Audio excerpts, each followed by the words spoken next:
महाकवि भास प्रणीत स्वप्नवासव दत्तम में 6 अंक है, जिसके प्रथम अंक के श्लोकों का हम वाचन करेंगे। इसका पहला श्लोक है, उदयन बिंदु सवर्णा वासव दत्ता बलौ बलस्य त्वां पद्मावतीर्न पूर्णौ वसंत कमरौ भुजौ पाताम। इसके अर्थ को हम देखते हैं।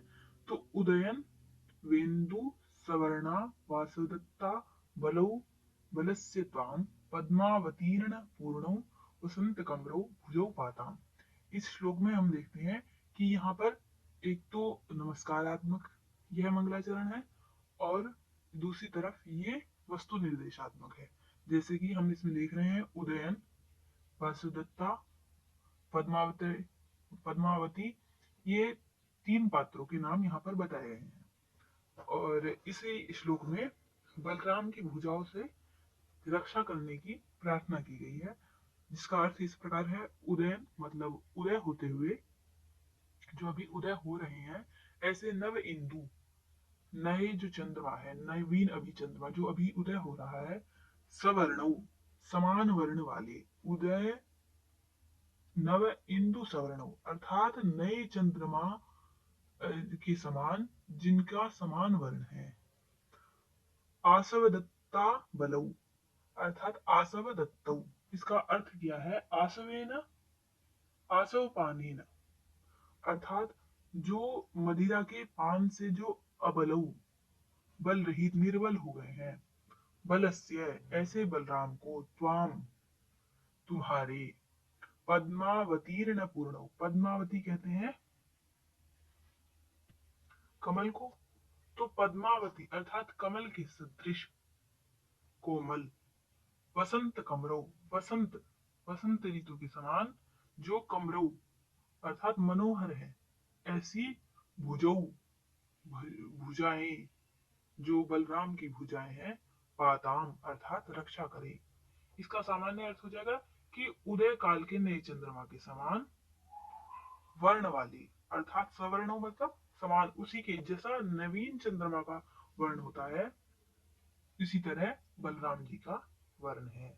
और मदिरा के पान से जो निर्बल हो गए हैं, कमल के समान जो कोमल हैं, और वसंत के सदृश जो मनोहर हैं, ऐसे बलराम की भुजाएं आप लोगों की रक्षा करें।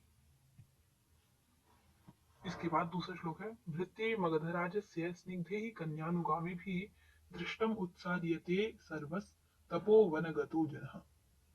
अर्थात भृत्य, भृत्यों के द्वारा, मगधराजस्य मगधराज के, स्निग्धे ही स्नेह से जो युक्त है, कन्यानुगामी भी कन्याओं का जो अनुसरण करने वाले हैं, धृष्टम अर्थात बलपूर्वक, ढीठाई से, धृष्टता पूर्वक अर्थात निशंक होकर, सर्व सभी को, तपोवनगतः जो तपोवन को प्राप्त हो रखे हैं, तपोवन में रहते हैं, ऐसे जनहा, ऐसे मनुष्य को। तो यहाँ पर हम इसका अन्वय देख लेते हैं कि स्निग्धे कन्यानुगामी भी, जो स्नेह युक्त कन्या का अनुसरण करने वाले हैं, मगध राजस्य भृत्य ही अर्थात मगध राज के जो भृत्य हैं, उसके जो सेवक हैं। आगे कह रहे हैं, तपोवन गतः जो तपोवन को प्राप्त हो रखे हैं, सर्व जन, सभी जन अर्थात आश्रमवासी जो जन है, उन्हें क्या किया जा रहा है? धृष्टम उत्सार्यते, धृष्टता पूर्वक अर्थात बल पूर्वक उन्हें हटाया जा रहा है।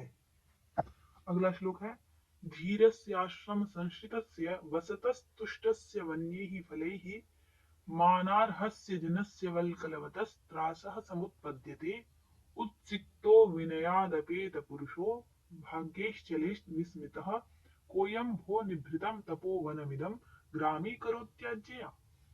इसका अर्थ है, धीरस्य अर्थात धैर्य से जो युक्त है, ऐसे जो धीर आश्रम में रहने वाली, आश्रम संश्रित, आश्रम मतलब तपोवन में, संश्रित उसके आश्रित, वसतः रहने वाले, रहते हुए, तुष्ट जो तुष्ट है अर्थात संतुष्ट है, आनंदित है, वन्य ही फले ही वन में उत्पन्न होने वाले जो फल है, उनके द्वारा जो तुष्ट है, संतुष्ट है। मानार्हस्य, मान सम्मान, अर्ह मतलब होता है योग्य, जो सम्मान के योग्य हैं, जनस्य ऐसे जो तपोवन वासी हैं, वल्कलवतः, वल्कल को धारण करने वाले।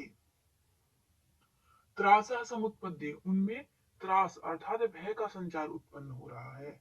उत्सिक्त अर्थात जो गर्वित हो चुके हैं। ऐसे क्यों कोई गर्वित है? क्योंकि विनयाद अपेत पुरुष, विनय से वो अपेत अर्थात अलग हो गए हैं। ऐसे जो भृत्य हैं, भाग्य ही चले ही विस्मित, और भाग्य अर्थात विधि, जो चंचल विधि है अर्थात जो एक ही स्थान पर न ठहरे, ऐसे जो भाग्य है उससे जो विस्मित, उसके द्वारा आश्चर्यान्वित हो रखे हैं। अर्थात अपने भाग्य के ही हाथों वे कार्य कर रहे हैं। कोयम भू, यह कौन है? निभृतम, निश्चल, तपोवनमिदम, इस तपोवन को, अर्थात जिसमें कोई बेवजह का शोर नहीं हो रहा, ऐसा जो निभृत निश्चल जो तपोवन है, इसे ग्रामी करोति, गांव जैसा, गांव के समान, अग्राम ग्राम करोति, इस तरह का जो कर रहा है, ग्रामी करोति आज्ञया, ऐसे मतलब किसकी आज्ञा के द्वारा इसे गांव के समान कर दिया जा रहा है। अर्थात शांत तपोवन को जो बिल्कुल हटाए जाने के शोर को कोलाहल के द्वारा, ये कौन है जो गांव के समान यहाँ पर भी आचरण कर दे रहा है? अर्थात धीरस्य आश्रम संस्थितस्य वसतः, जो धीर धैर्य युक्त आश्रम में जो रहने वाले हैं, वन्य फले तुष्टस्य, अर्थात जो वन के फलों से ही तुष्ट है। मानार्हस्य वल्कलवतः, जो मान सम्मान की योग्य है, ऐसे वल्कलधारी जनस्य त्रासा समुत्पद्य, उन में त्रास का संचार उत्पन्न हो रहा है। वो उत्सिक्त विनयादपेतः, हे गर्वित लोग हैं जो धृष्ट हैं, ऐसे विनय से जो अपेत है अर्थात हटे हुए जो पुरुष हैं, विनय जिनका खत्म हो चुका है, ऐसे भाग्य ही चंचले ही भाग्य ही विस्मिता, अर्थात चल अर्थात चंचल भाग्य से जो अपने कार्य को कर रहे हैं। अयम कह निभृतम इदम तपोवनम, कि कौन यह शांत तपोवन को आज्ञया ग्रामी करोति, अर्थात किसकी आज्ञा से यह गांव के समान यहाँ पर आचरण किया जा रहा है। आगे श्लोक है जो योगंधरायण के द्वारा कहा जा रहा है और वासुदत्ता के विषय में है। पूर्वम त्वया